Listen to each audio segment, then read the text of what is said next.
Pasta 10. 9. Este sangue culpado. Eu nem me lembrava de que havia um porão aqui, disse Jace, olhando além de Clary para o buraco aberto na parede. Ele levantou a pedra e o brilho ricocheteou no túnel que levava para baixo. As paredes eram pretas e escorregadias, feitas com uma pedra negra lisa que Clary não reconheceu. Os degraus brilhavam como se estivessem úmidos.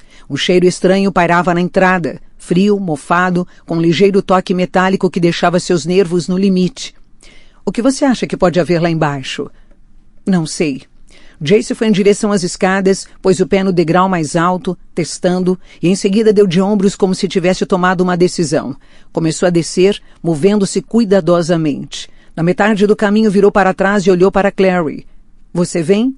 Pode me esperar aí em cima se quiser. Ela olhou em volta pela biblioteca vazia, em seguida estremeceu e foi atrás dele. As escadas desciam em espiral, os círculos cada vez mais apertados, como se abrissem caminho dentro de uma enorme concha. O cheiro se tornou mais forte conforme se aproximavam do fundo e os degraus alargaram, transformando-se em uma grande sala quadrada, cujas paredes de pedra estavam repletas de marcas de umidade e outras manchas mais escuras. O chão estava todo rabiscado, uma mistura de pentagramas e símbolos, com pedras brancas espalhadas aqui e ali. Jace deu um passo para frente e alguma coisa quebrou sob seus pés. Ele e Clary olharam para baixo na mesma hora. Ossos, sussurrou Clary. Não eram pedras brancas, mas ossos de todas as formas e tamanhos espalhados pelo chão. O que ele fazia aqui embaixo? A pedra ardia na mão de Jace, projetando um brilho misterioso no cômodo.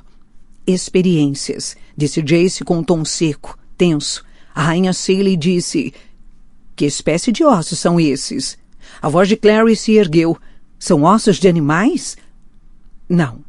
Jace chutou uma pilha deles com os pés, espalhando-os. Nem todos. Clary sentiu um aperto no peito. Acho que deveríamos voltar.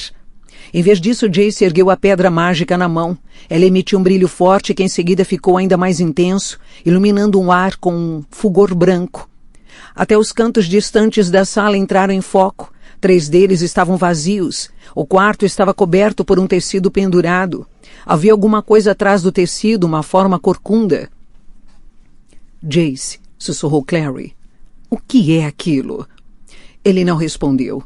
Surgiu uma lâmina serafim em sua mão livre de repente. Clary não sabia quando a tinha sacado, mas brilhava à luz da pedra como uma lâmina de gelo. Jace, não, disse Clary, mas era tarde demais. Ele avançou e retirou o pano com a ponta da lâmina e em seguida o puxou e jogou para baixo. Caiu em uma nuvem de poeira. Jace cambaleou para trás, derrubando a pedra. Enquanto a luz caía, Clary enxergou rapidamente o rosto dele. Era uma máscara branca de horror. Clary pegou a pedra antes que se apagasse e a levantou no alto, desesperada para ver o que poderia ter chocado Jace. Logo ele, que não se chocava com nada. Tão terrivelmente. A princípio tudo que viu foi a forma de um homem enrolado em um pano branco sujo agachado no chão. Algemas envolviam seus pulsos e calcanhares, presas a correntes espessas de metal enfiadas no chão de pedra. Como ele pode estar vivo? Pensou Clary, horrorizada, e sentiu Billy subir a garganta. A pedra mágica tremeu em sua mão e luz dançou sobre o prisioneiro. Ela viu braços e pernas emaciados, marcados por todos os lados com cicatrizes de incontáveis torturas. O crânio de um rosto virou na direção dela, buracos negros onde deveria haver olhos. Em seguida, um movimento brusco, e ela viu que o que pensara ser um pano branco, mas que na verdade eram asas brancas saindo de trás das costas, em 2 crescentes de um branco puro, as únicas coisas puras naquela sala imunda. Arquejou um som seco. Jace, você está vendo...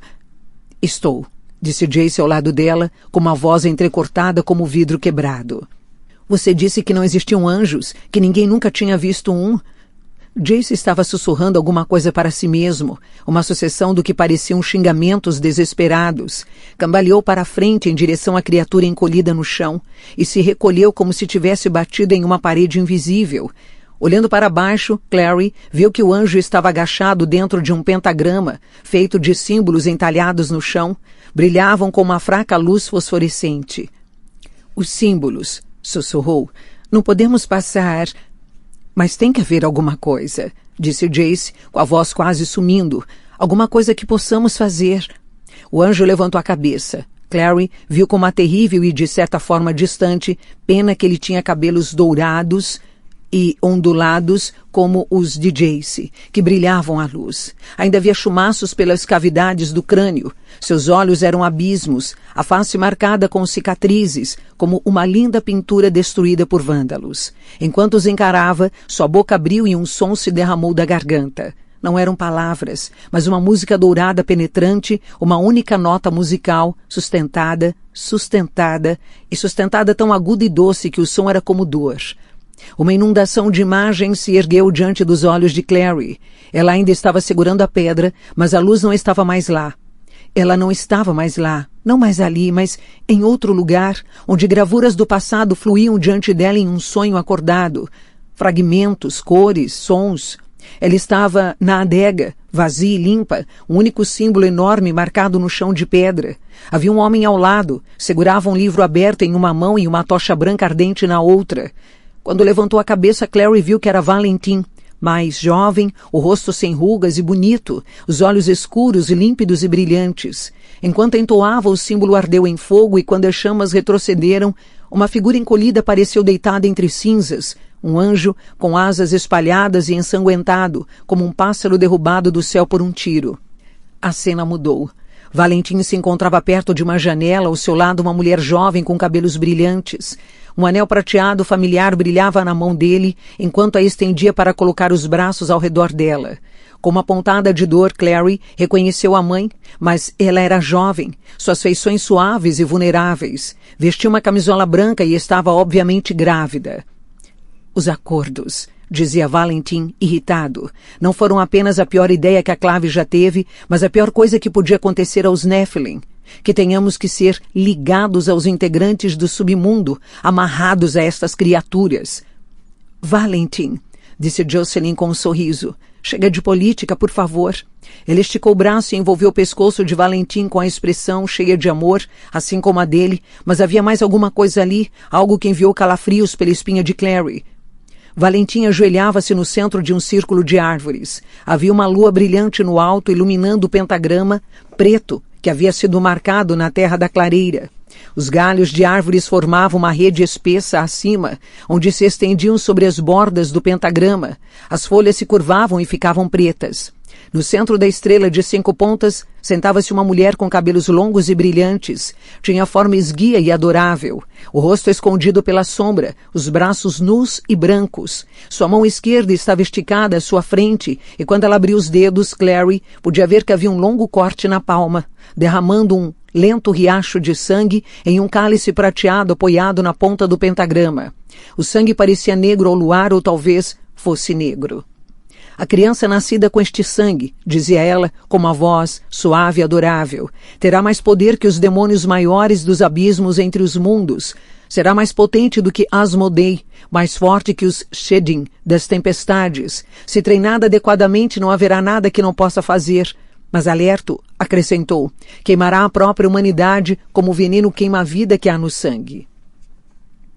Agradeço a você, dama de Edom, disse Valentim, e enquanto esticava o braço para pegar o cálice de sangue, a mulher ergueu o rosto e Clary viu que, apesar de linda, seus olhos eram buracos negros ocos dos quais se curvavam tentáculos negros, como antenas cutucando o ar. Clary conteve um berro. A noite, a floresta, desapareceram. Jocelyn encarava alguém que Clary não conseguia enxergar. Não estava mais grávida, e os cabelos brilhantes dispersavam-se pelo rosto assustado e desesperado. Não posso ficar com ele, Ragnar, disse ela, nem por mais um dia. Li o diário dele, você sabe o que fez com Jonathan? Não pensei que Valentim fosse capaz daquilo. Seus ombros tremeram. Ele utilizou sangue de demônio. Jonathan não é mais um bebê, sequer é humano, é um monstro. Ela desapareceu. Valentim caminhava impaciente pelo círculo de símbolos, com uma lâmina serafim brilhando em mãos. — Por que você não fala? Murmurou. — Por que não me dá o que quero? Atacou com a faca e o anjo se contorcia enquanto um líquido dourado escorria do machucado como luz do sol derretida. — Se não me dá respostas, sibilou Valentim, pode me dar seu sangue. Trará mais benefícios a mim e aos meus do que a você. Agora estavam na biblioteca Wayland. Luz do sol brilhava através das janelas em forma de losango, inundando a sala em verde e azul. Vozes vinham de outro cômodo. Os sons de risos e conversas, uma festa. Jocelyn estava ajoelhada próxima à prateleira de livros, olhando de um lado para o outro. Retirou um livro grosso do bolso e o colocou na prateleira. E desapareceu. A cena mostrava um porão, o mesmo onde Clary sabia que estava agora. O mesmo pentagrama marcado no chão cicatrizado e no centro da estrela um anjo. Valentim estava por perto, mais uma vez com uma lâmina serafim ardendo na mão. Parecia anos mais velho agora, não mais um jovem rapaz. Ituriel, disse ele, somos velhos amigos agora, não é? Poderia tê-lo deixado enterrado vivo sob aquelas ruínas, mas não, o trouxe aqui comigo. Todos estes anos o mantive por perto, esperando que um dia fosse me contar o que eu queria, o que precisava saber. Ele se aproximou exibindo a lâmina, o brilho iluminando a barreira simbólica, fazendo-a brilhar. Quando o invoquei, sonhei que me diria por quê.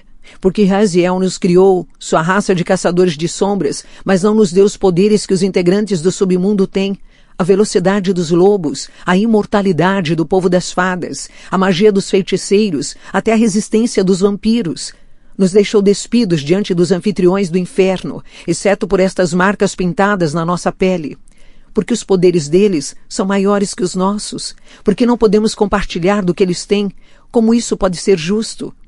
Dentro da estrela que o aprisionava, o anjo permanecia sentado em silêncio como uma estátua de mármore, parado, as asas dobradas. Seus olhos não expressavam nada além de uma terrível tristeza silenciosa. A boca de Valentim se retorceu. Muito bem, mantenha-se em silêncio. Terei minha chance. Valentim ergueu a lâmina. Tenho o cálice mortal, Ituriel, e logo terei a espada. Mas sem o espelho não posso começar a invocar. O espelho é tudo de que preciso. Diga-me onde está Ituriel. Eu deixarei morrer. A cena se quebrou em fragmentos e enquanto sua visão desbotava, Clary viu imagens agora familiares, dos próprios pesadelos. Anjos com asas brancas e pretas, lençóis de água espalhada, ouro e sangue. E Jace, dando as costas para ela, sempre de costas. Clary tentou tocá-lo e pela primeira vez a voz do anjo falou em sua mente em palavras que podia entender. Estes não são os primeiros sonhos que já mostrei a você. A imagem de um símbolo explodiu atrás de seus olhos como fogos de artifício. Não um símbolo que já tivesse visto antes. Era tão forte, simples e direto quanto um nó.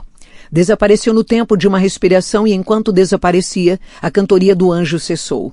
Clary estava de volta ao próprio corpo, atordoada, na sala suja e fétida. O anjo estava em silêncio, congelado, as asas dobradas, uma efígie de luto. Clary soltou o ar em um choramingo.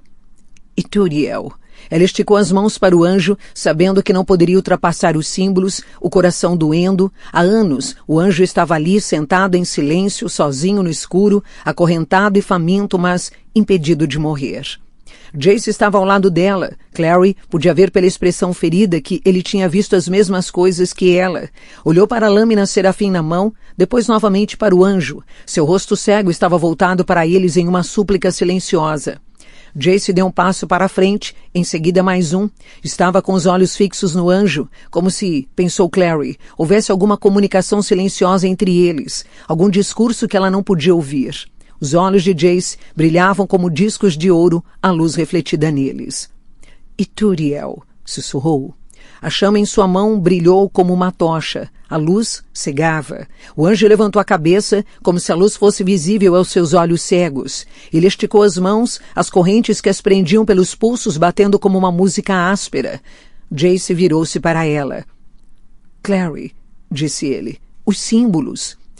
Os símbolos. Por um instante, ela o encarou, confusa, mas os olhos dele a instigavam a seguir em frente. Entregou a pedra mágica a Jace. Pegou a estela do bolso e se ajoelhou perto dos símbolos marcados. Pareciam ter sido esculpidos na pedra com alguma coisa afiada. Ela olhou para Jace. A expressão dele a espantou. O brilho em seus olhos estavam cheios de fé nela, de confiança em suas habilidades. Com a ponta da estela, ela traçou diversas linhas no chão, mudando os símbolos de prisão por outros de soltura, de confinamento para abertura. Brilhavam conforme ela os traçava, como se estivesse arrastando a ponta de um fósforo sobre enxofre. Quando estava pronto, Alan se levantou. Os símbolos brilhavam diante dela, abruptamente. Jace se postou ao lado dela. A pedra mágica não estava lá. A única luz vinha da lâmina serafim que tinha dado o nome do anjo ardendo na mão de Jace. Ele a esticou e desta vez a mão passou pela barreira dos símbolos, como se não houvesse nada ali. O anjo levantou as mãos e tomou a lâmina dele. Fechou os olhos cegos e por um instante Clary achou que o viu sorrir. Virou a lâmina na mão até a ponta afiada se alojar bem abaixo do externo.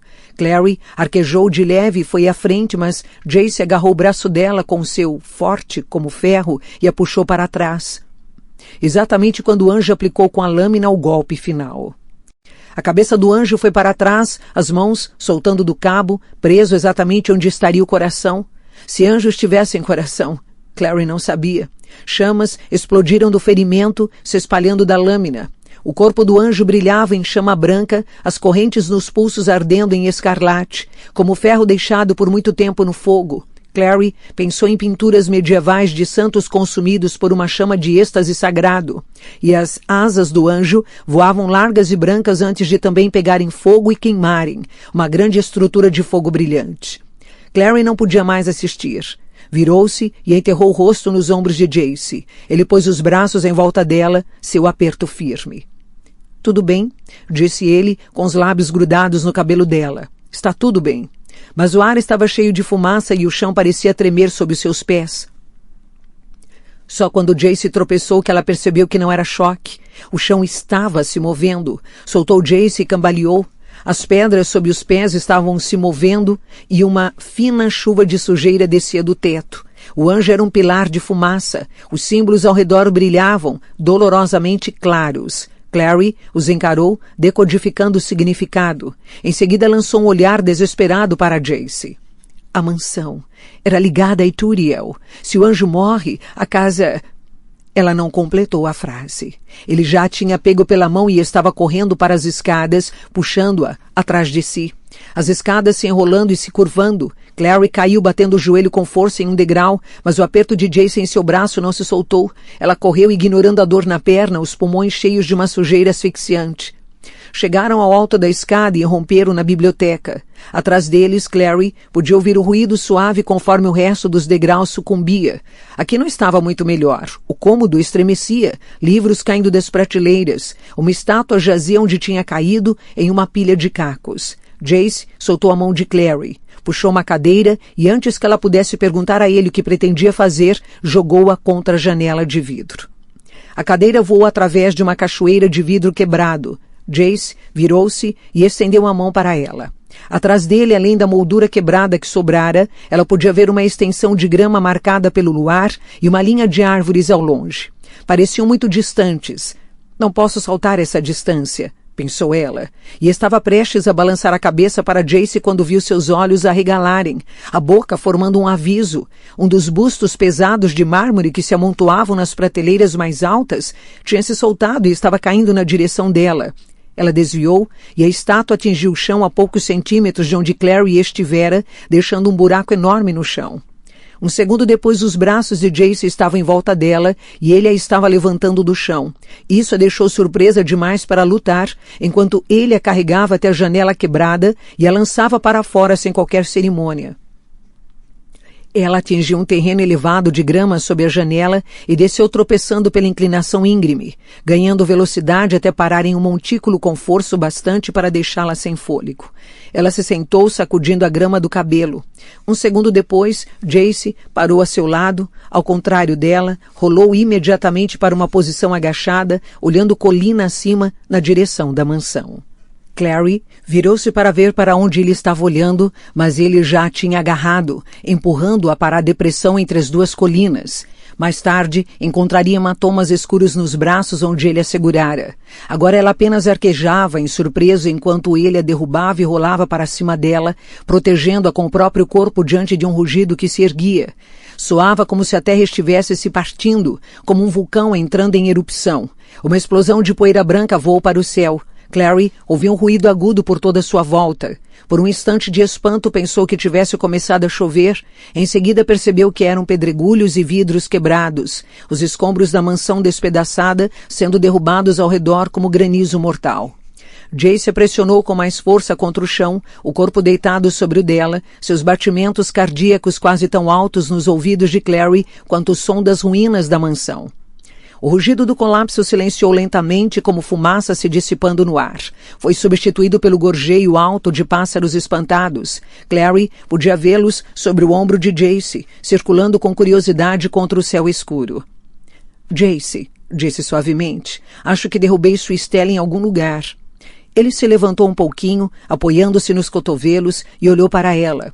Mesmo na escuridão, Clary podia se ver refletida nos olhos de Jace, o rosto dele cheio de fuligem e sujeira, o colarinho da camisa rasgado. Tudo bem, contanto que não esteja machucada. Estou bem.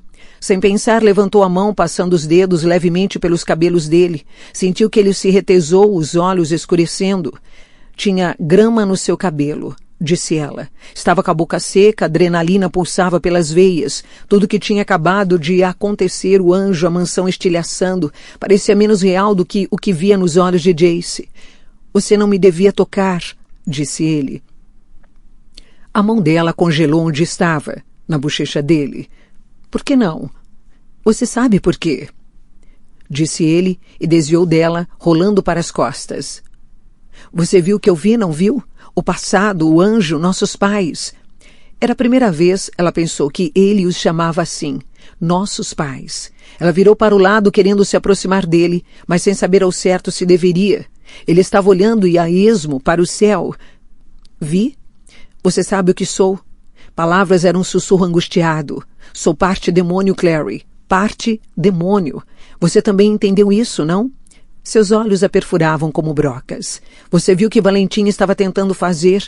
Ele usou o sangue de demônio, usou em mim antes mesmo de eu nascer. Sou parte monstro, parte tudo que sempre me esforcei tanto para combater, destruir. Clary afastou a lembrança da voz de Valentim dizendo: ela me deixou porque transformei seu primeiro filho em um monstro. Mas feiticeiros são parte demônios, como Magnus, não faz deles pessoas más. Não parte demônio maior. Você ouviu o que a mulher demônio falou. Queimará a própria humanidade, como o veneno queima a vida que há no sangue. A voz de Clary estremeceu quando disse: não é verdade, não pode ser, não faz sentido. Mas faz. Havia um desespero furioso na voz de Jace. Ela podia ver o brilho da corrente de prata no pescoço dele, acesa como uma chama branca pela luz das estrelas. Explica tudo. Quer dizer que explica porque você é um caçador de sombras espetacular? Porque é leal e destemido, honesto e tudo que demônios não são? Explica, disse ele calmamente, porque sinto o que sinto por você. Como assim? Clary ficou em silêncio por um longo instante, encarando-a através de pequeno espaço que os separava. Podia senti-lo, apesar de ele não a estar tocando, como se ainda estivesse deitado, com o corpo contra o dela. Você é minha irmã, disse afinal. Minha irmã, meu sangue, minha família. Eu deveria querer protegê-la. Soltou uma risada silenciosa, sem qualquer humor. Protegê-la de garotos que quisessem fazer com você exatamente o que eu quero fazer. Clary ficou sem ar. Você disse que só queria ser meu irmão de agora em diante. Eu menti, disse ele. Demônios mentem, Clary, sabe? Existem alguns danos que você pode sofrer quando é caçador de sombras. Ferimentos internos por sangue de demônio. Você nem sabe o que é de errado, mas está sangrando até a morte lentamente. É assim que isso é, simplesmente o fato de ser seu irmão. Mas, Aline, eu tinha que tentar. E tentei. A voz dele estava sem vida.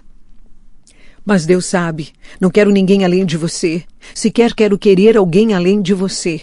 Passou os dedos levemente pelo cabelo de Clary, tocando suas bochechas com as pontas dos dedos. Agora pelo menos sei por quê. A voz de Clary tinha afundado para um sussurro. Eu também não quero ninguém além de você. Foi recompensado por ele ter ficado sem fôlego. Lentamente Jace se apoiou sobre os cotovelos. Ele agora estava olhando para ela e sua expressão havia mudado. Tinha um olhar que Clary nunca tinha visto antes, uma luz sonolenta, quase mortal nos olhos. Jace deixou os dedos passarem da bochecha dela para os lábios, contornando o formato da boca de Clary com a ponta do dedo. Você provavelmente deveria, disse ele, me dizer para não fazer isso. Ela não disse nada. Não queria pedir a ele para parar. Estava cansada de dizer não para Jace. De jamais se permitir sentir o que todo o seu coração queria sentir, qualquer que fosse o custo.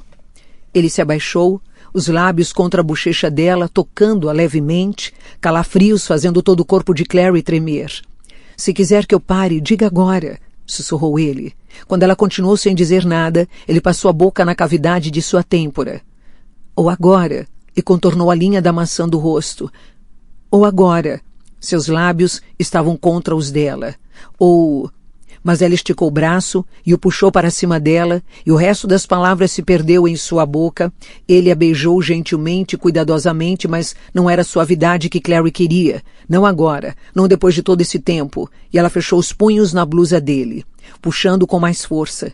Ele gemeu suavemente, um ruído baixo na garganta, em seguida envolveu com os braços, puxando-a para perto. E eles rolaram na grama, entrelaçados, ainda se beijando. Havia pedras contra as costas de Clary, e seu ombro doía onde tinha caído da janela, mas ela não se importava. E tudo que existia era Jace. Tudo que sentia, esperava, respirava, queria e via era Jace. Nada mais importava. Apesar do casaco, ela podia sentir o calor dele irradiando através das roupas de ambos. Ela tirou o casaco dele e depois, de algum jeito, arrancou também a camisa. Seus dedos exploravam o corpo dele enquanto a boca de Jace explorava a dela. Pele suave sobre músculos fortes, cicatrizes que pareciam fios finos. Ela tocou a cicatriz em forma de estrela no ombro de Jace. Era lisa e plana, como se fizesse parte da pele, não sobressaltada como suas outras marcas. Supôs que fossem imperfeições, mas não era o que pareciam para ela. Era uma história, cortada no corpo. O mapa de uma vida de guerra interminável. Ele se atrapalhou com os botões do casaco de Clary, suas mãos tremendo. Ela não se lembrava de já ter visto as mãos de Jace sem firmeza. Eu tiro, disse, e abriu o último botão. Ao se levantar, algo frio e metálico atingiu sua clavícula e Clary arquejou, surpresa. O que é? Jace congelou. Machuquei você? Não, foi isso. Tocou a corrente de prata no pescoço dele. Na ponta, havia um pequeno círculo de metal pendurado. Tinha batido nela quando se inclinara para a frente. Ela o estava encarando. Aquele anel. O metal gasto com os desenhos de estrelas. Ela conhecia aquele anel. O anel Morgenstern era o mesmo anel que brilhara na mão de Valentim no sonho que o anjo havia mostrado. Pertencera a Valentim e ele o tinha dado a Jace, como sempre se passava adiante, de pai para filho. Desculpe, disse Jace. Ele passou o dedo na linha da bochecha de Clary com uma intensidade sonhadora no olhar. Esqueci que estava com essa porcaria. Um frio repentino inundou as veias de Clary. Jace, disse com a voz baixa. Jace, não. Não o quê? Não use o anel? Não me toque. Pare um instante. O rosto dele ficou imóvel. Dúvidas tomaram conta dos seus olhos, afastando a expressão sonhadora, mas ele não disse nada, apenas tirou a mão. Jace, disse ela novamente. Por quê? Por que agora? Ele abriu a boca em surpresa. Ela podia ver uma linha escura onde ele havia mordido o lábio inferior, ou talvez ela o tivesse mordido. Por que o que agora? Você disse que não havia nada entre a gente, que se nos deixássemos sentir o que queríamos, estaríamos machucando todos que amávamos. Eu disse.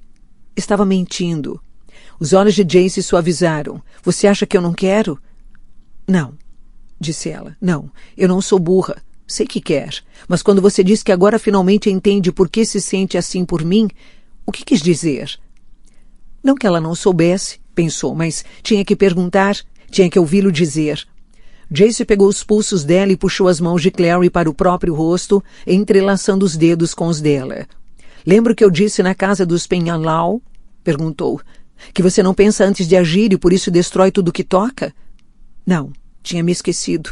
Obrigada pela lembrança. Ele mal pareceu notar o sarcasmo na voz.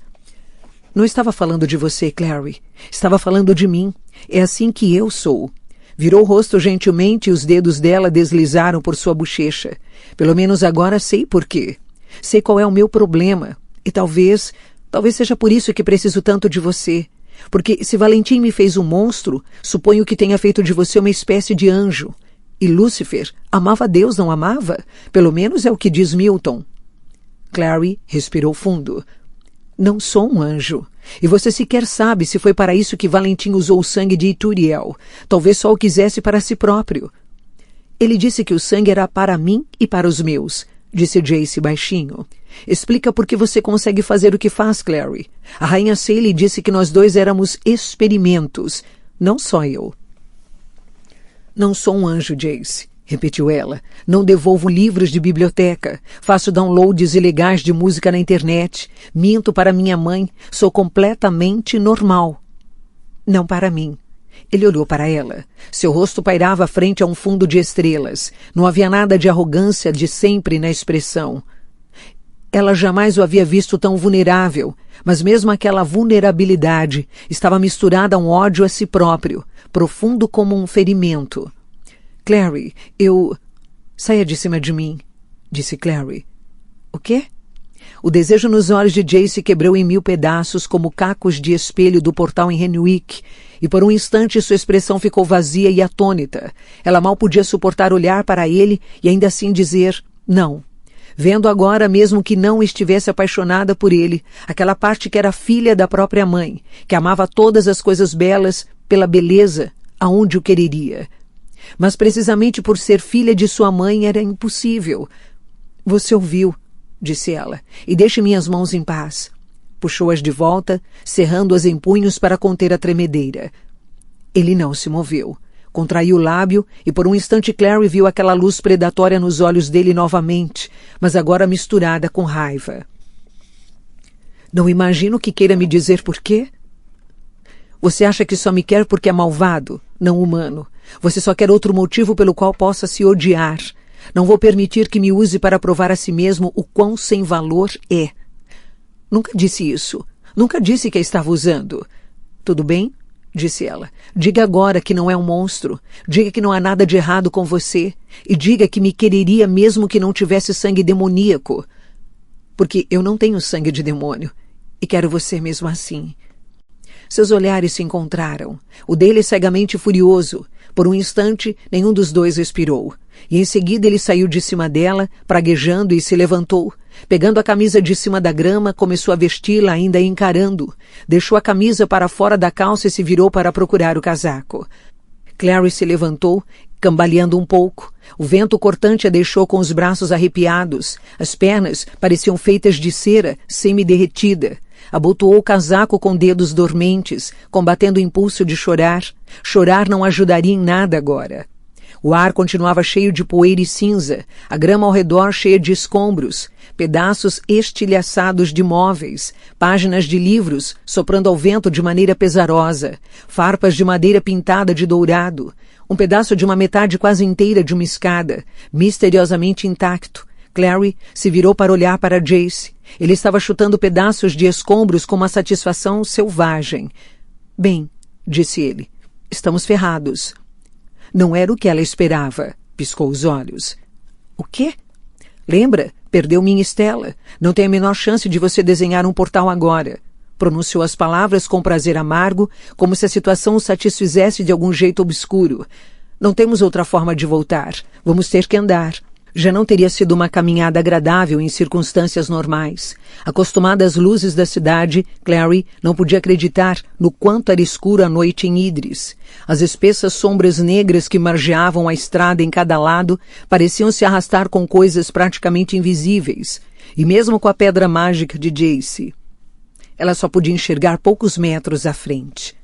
Sentia falta de luzes de rua, do brilho ambiente de faróis, dos sons da cidade. Tudo que podia ouvir agora era o som uniforme das botas nos cascalhos e, às vezes, o próprio arquejo de surpresa ao tropeçar em alguma pedra. Após algumas horas, os pés começaram a doer e estava com a boca seca como pergaminho.